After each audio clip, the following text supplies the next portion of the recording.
Hello students, good morning. कैसे हैं आप सभी? उम्मीद करता हूँ अच्छे होंगे। 11th क्लास के 4 लेसन हम पढ़ चुके हैं और 5वां लेसन है हमारे पास मदर्स डे। मदर्स डे, माँ का दिन जो हम सेलिब्रेट करते हैं, ठीक है। ये वास्तविक रूप में अगर देखा जाए तो ये जो लेसन है ये हमारी सामाजिक अवस्था को डिस्क्राइब करता है, दिखाता है हमारे सामने कि किस प्रकार से हमारी मानसिकता है, ठीक है। एक मदर्स डे पर आज की जो वास्तविक स्थिति ये है कि हम एक विशेष दिन, किसी भी एक विशेष दिन हम माँ के साथ फोटो खिंचाते हैं, उसको सोशल साइट्स पर डालते हैं कि देखो हम माँ से कितना प्यार करते हैं। अदरवाइज बाकी दिनों में हम शायद ये भी नहीं सोचते कि माँ किस समय उठती है, कितना काम करती है, ठीक है। और क्या वो बीमार है, सही है, उसे किस चीज़ों की ज़रूरत है, नहीं है, ठीक है। क्या उसके एक्सपेक्टेशंस है, क्या उसको चाहिए, क्या उसको नहीं चाहिए। तो वास्तव में ये जो एक लेसन है ना, ये एक व्यंग्य के रूप में है हमारे ऊपर। वास्तव में हमारी स्थिति को, हमारी मानसिकता को एक व्यंग्य के रूप में बता रहा है कि देखो हम कितना औपचारिक हो गए, फॉर्मल हो गए, सिर्फ औपचारिकता पूरी करते हैं, फॉर्मेलिटीज पूरी करते हैं, बाकी रिश्तों को वास्तविक रूप से हम समय नहीं दे रहे हैं, ठीक है। देखिए, जेवी प्रेस्ली के द्वारा लेसन लिखा गया है, the following plays humorous portrayal of the status of the mother in a family. ये एक व्यंग्य के रूप में है, ठीक है। ह्यूमरस हास्य भी है लेकिन व्यंग्यात्मक एक कहानी है जो कि बताती है कि किस प्रकार से माँ की स्थिति फैमिली में कैसी होती है। Let's read on to see how Mrs. Pearson's family reacts when she tries to stand up for her own rights. Let's read, चलो देखो, हम देखते हैं to see how Mrs. Pearson's family reacts, कि मिसेज पियर्सन की family किस प्रकार से रिएक्ट करती है when she tries to stand up for her own rights, जब वो अपने अधिकारों के लिए खड़ी होने की कोशिश करती है, अपने अधिकारों के लिए लड़ने की कोशिश करती है। तो उसके परिवार का जो रिएक्शन होता है वो किस प्रकार का होता है, ठीक है। तो कहानी बहुत अच्छी है, ठीक है। ये कहानी आप पढ़ोगे थोड़ा सा ह्यूमरस टाइप भी है, हंसी मजाक भी है, लेकिन वास्तविक स्थिति को भी बताती है। एक नाटकीय रूप में है। सबसे पहले हम देखते हैं कि इसमें कैरेक्टर कौन कौन है। मिसेज एनी पियर्सन, ये एनी पियर्सन जो कहानी की मुख्य पात्र हैं, ठीक है, जिनकी स्थिति को कहानी में बताया गया है, मिसेज एनी पियर्सन को, इनको मैं एक बार आपको थोड़ा सा मैं इनका आपको ब्रीफ में बता देता हूँ कि किस प्रकार से इनके जो कैरेक्टर हैं, ये फैमिली में एक माँ या एक पत्नी के रूप में, कार्यकर्ता के रूप में हैं, ठीक है। जॉर्ज पियर्सन इनके पति हैं, ठीक है। एनी पियर्सन है जो बहुत ही सॉफ्ट नेचर की है, जो कंप्लीट अपने बच्चों की सारी ज़रूरतों को पूरी करती है, अपने पति की ज़रूरतों को पूरी करती है, सारा दिन काम करती है। जॉर्ज पियर्सन है गोल मटोल सा इसका पति है, और सारे दिन खाना पीना बाहर घूमना यही उसकी, क्लब जाना यही उसकी हॉबी है। डोरिस पियर्सन ये इसकी बेटी है, ठीक है, जो अगर बोलें तो इसको लड़कों के साथ घूमना, छोटे कपड़े पहनना, ये सब चीज़ें इसको पसंद है, ठीक है। आप बोल सकते हो एक घुमक्कड़ या आवारा टाइप लड़की है, ठीक है। काइल पियर्सन ये डोरिस पियर्सन का भाई है, ठीक है। ये भी इसी प्रकार का एक लड़का है जिसको घूमना, क्लब जाना, दोस्तों के साथ रहना यही पसंद है। और लास्ट एक बहुत ही रौबदार और एक बहुत ही महत्वपूर्ण इसमें कैरेक्टर है, मिसेस फिट्जगेराल्ड। मिसेस फिट्जगेराल्ड जो मिसेज एनी पियर्सन है इसकी दोस्त हैं, पड़ोसी हैं लेकिन इससे बिल्कुल अलग है, इसका डिफरेंट काइंड है, इसका अपोजिट काइंड है, ये लगाओ, ठीक है। ये जादू भी जानती है, और ये एक बहुत ही रौबदार और बहुत ही कठोर नेचर की एक औरत है। तो देखिए लेसन किस प्रकार से है, बताते हैं।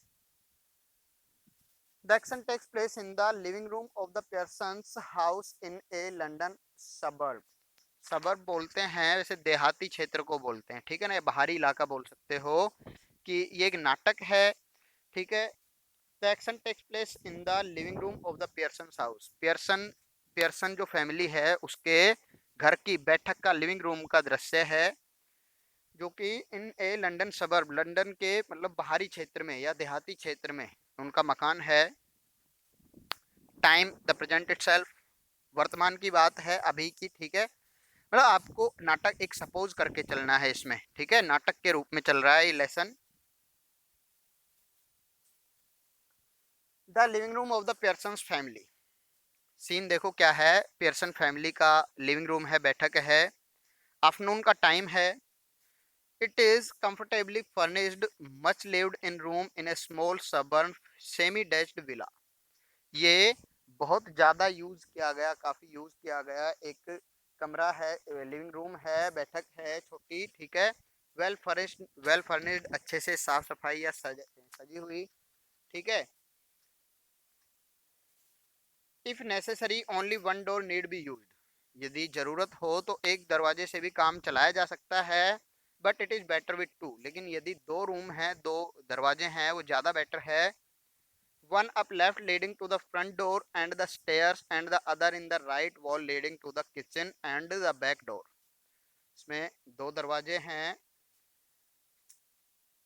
One up left leading to the front door, पहला है जो कि फ्रंट डोर की तरफ, मेन डोर की, मेन दरवाजे की तरफ, एंड द स्टेयर्स और सीढ़ियों की तरफ जाता है। And the other in the right, और दूसरा दरवाजा जो राइट साइड में है, वो leading to the kitchen and the back door, वो पिछले दरवाजे की तरफ और किचन की तरफ जाता है। There can be a muslin covered window in the left wall and possibly one in the right wall. उसमें शायद दो खिड़कियां हैं, मसलिन कवर्ड विंडो, मसलिन मतलब मलमल के कपड़े से कवर, कर्टेन लगा हुआ है, ठीक है, पर्दा लगा हुआ है, उससे ढकी हुई या उस पे कवर्ड दो विंडो हैं, एक राइट में एक लेफ्ट में। The fireplace is assumed to be in the fourth wall, और जो फायर प्लेस है, आग की अंगीठी वगैरह लगाते हैं, ठीक है, चिमनी अंगीठी कुछ भी, वो चौथी दीवार में लगा हुआ माना जा सकता है। There is a settee up right and armchair down left and one down right, वहाँ पे दो चेयर्स हैं, set up right and armchair down left and one down right, एक राइट में और एक लेफ्ट में एक आर्म चेयर, ठीक है, बैठने की कुर्सियां हैं। Small table with to chairs on either side of it stands at the centre, और उसके बिल्कुल बैठक के बिल्कुल लिविंग रूम के बिल्कुल बीच में एक सेंटर टेबल जिसके दोनों साइड दो कुर्सियां रखी हुई है। ठीक है भाई, ये लिविंग रूम का एक सीन है, दृश्य है जब नाटक शुरू होता है। When the curtain rises, it is an afternoon in early autumn and the stage can be well lit. जब पर्दा उठता है, नाटक शुरू होता है, तो it is an afternoon in early autumn, ये ऑटम का समय होता है, पतझड़ के समय में, शुरुआत में, लगभग शुरुआत का समय है, ठीक है, दोपहर का समय है। And the stage can be well lit, और जो स्टेज है वो लगभग अच्छे तरीके से लाइटेड है, प्रकाशित है। Mrs. Pearson at right and Mrs. Fitzgerald at left are sitting opposite each other at the small table. Mrs Fitzgerald और मिसेज पियर्सन है, वो दोनों एक टेबल के दोनों साइड, अपोजिट साइड में, एक दूसरे के सामने लेफ्ट और राइट में बैठी हुई हैं। On which are two cups and saucers and the cards with which Mrs. Fitzgerald has been telling Mrs. Pearson's fortune. वहाँ पर उस पर दो कप चाय के रखे हैं, सॉसर रखा है, और वहाँ पर कुछ ताश के पत्ते रखे हुए हैं, कार्ड्स हैं, जहाँ पर मिसेस फिट्जगेराल्ड, इसने पहले बताया कि मिसेस फिट्जगेराल्ड है वो जादू भी जानती है, तो वो उस ताश के पत्तों से मिसेस पियर्सन का भविष्य बता रही है।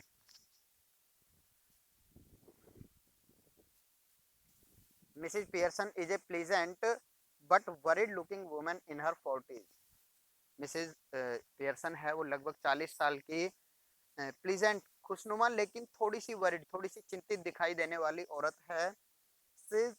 और Mrs Fitzgerald is older, heavier and strong and sinister personality. जो मिसेस फिट्जगेराल्ड है वो उससे थोड़ी ज़्यादा उम्र की है, थोड़ी हैवी भी है, और स्ट्रॉन्ग, मजबूत एंड सिनिस्टर पर्सनैलिटी, और एक रोबदार पर्सनैलिटी है उसकी, ठीक है।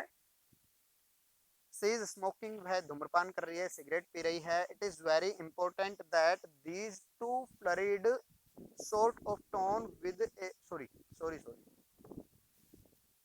it is very important that these two should have sharply contrasting voices। ये बहुत ही इंपॉर्टेंट है कि जब इनके बारे में बातचीत की जाए तो इनकी जो आवाज है, मुख्य रूप से जो आवाज का भेद है वो रखा जाए। अलग अलग आवाज है, जैसे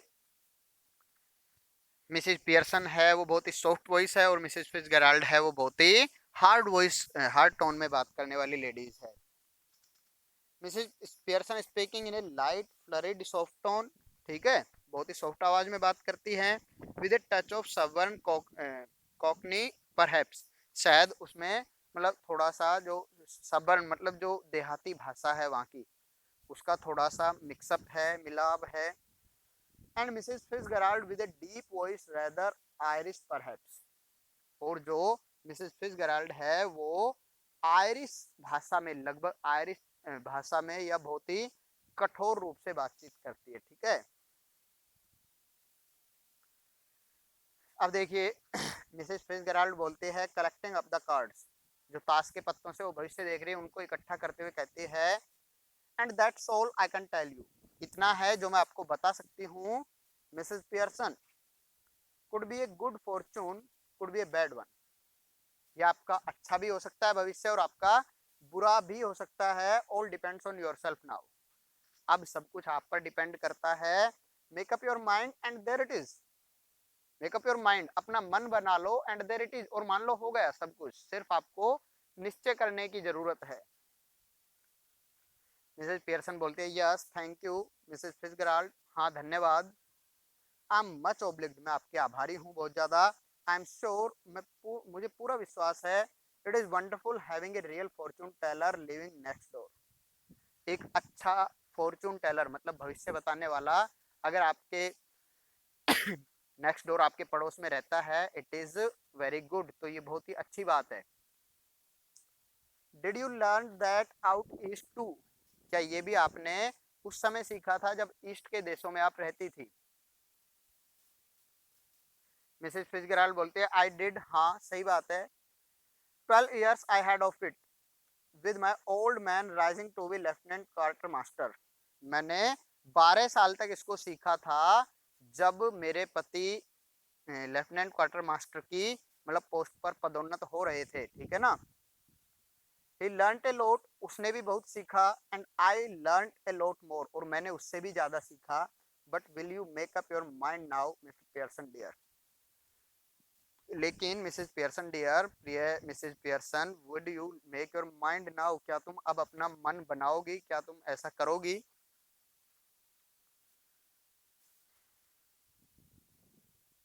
पुट योर फुट डाउन, एक बार अपने पैर जमा लो। Once and for all, and be the mistress of your own house and the boss of own family, और अब आप अपने घर की मालकिन बन जाओ, बॉस ऑफ आउन फैमिली, अपने परिवार की मुखिया बन जाओ।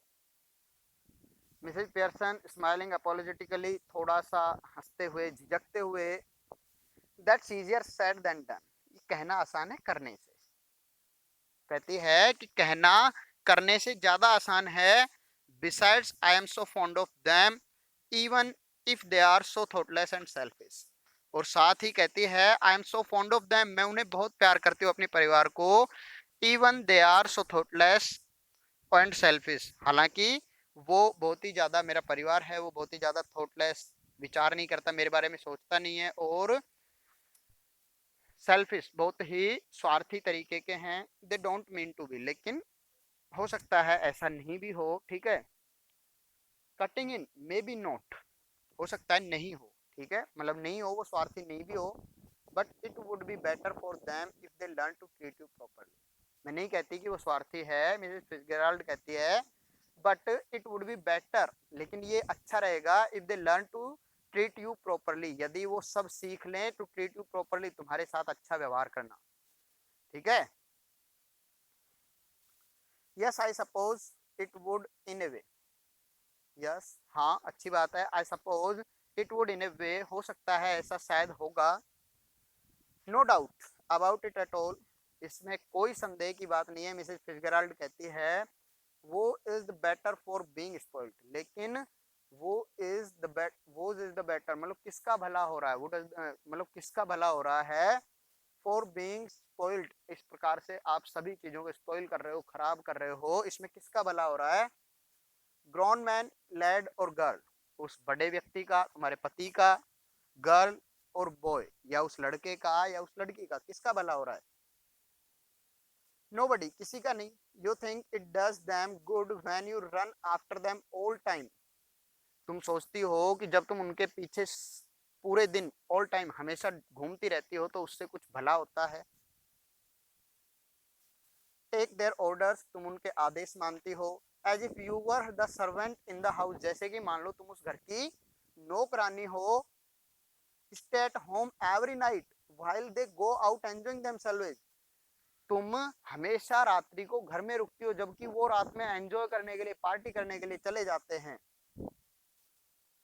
Never in all your life, never in all your life, तुम अपने जीवन में ऐसा कभी नहीं कर सकती। It is the ruin of them as well as you husband son daughters should be taking notices of wives and mothers, never in all your life, तुम्हारे जीवन में ऐसा कभी नहीं हो सकता। It is the ruin of them, ये मतलब एक प्रकार से ruin of them as well as you, ये उनका भी, ruin मतलब होता है नष्ट करना, ठीक है, या बुराई, मतलब एक प्रकार से उनका भी बुरा हो रहा है, एज वेल एज यू, जितना कि तुम्हारा, तुम्हारे लिए और उनके लिए बराबर रूप से गलत है ये, ठीक है। हस्बैंड सन्स डॉटर्स, पति को या बेटे बेटियों को, should be taking notice of wives and mothers, पति को और बेटे बेटियों को या बच्चों को अपनी पत्नी या माँ के बारे में ख्याल रखना चाहिए। Not giving them orders and treating them like dirt, उनको ना कि सिर्फ उनको ऑर्डर देते रहना चाहिए और उनको एक डर्ट बोलते हैं मिट्टी, ठीक है, मतलब उनको एक कठपुतली की तरह उनसे व्यवहार नहीं करना चाहिए। And don't tell me you don't know what I mean for I know more than you have told me, और अब ये मत कहना कि तुम समझ नहीं पा रही मैं क्या कह रही हूँ, क्योंकि मैं तुमसे ज्यादा जानती हूँ, तुमने जितना मुझे बताया उससे ज्यादा मुझे पता है तुम्हारे साथ क्या हो रहा है। मिसेस पियर्सन डबियसली थोड़ा सा डाउटफुली होकर बोलती है कि I keep dropping a hint, मैं उन्हें हमेशा इस प्रकार से इशारे देती रहती हूँ कि तुम्हें मेरी भी कदर करनी चाहिए, ठीक है। मिसेस फिट्जगेराल्ड कहती है हिंट, इशारे देती हो, it is more than hints your family needs Mrs Pearson, लेकिन मिसेस पियर्सन तुम्हारी फैमिली को इशारों से ज्यादा कुछ जरूरत है, इशारों से वो समझने वाले नहीं है।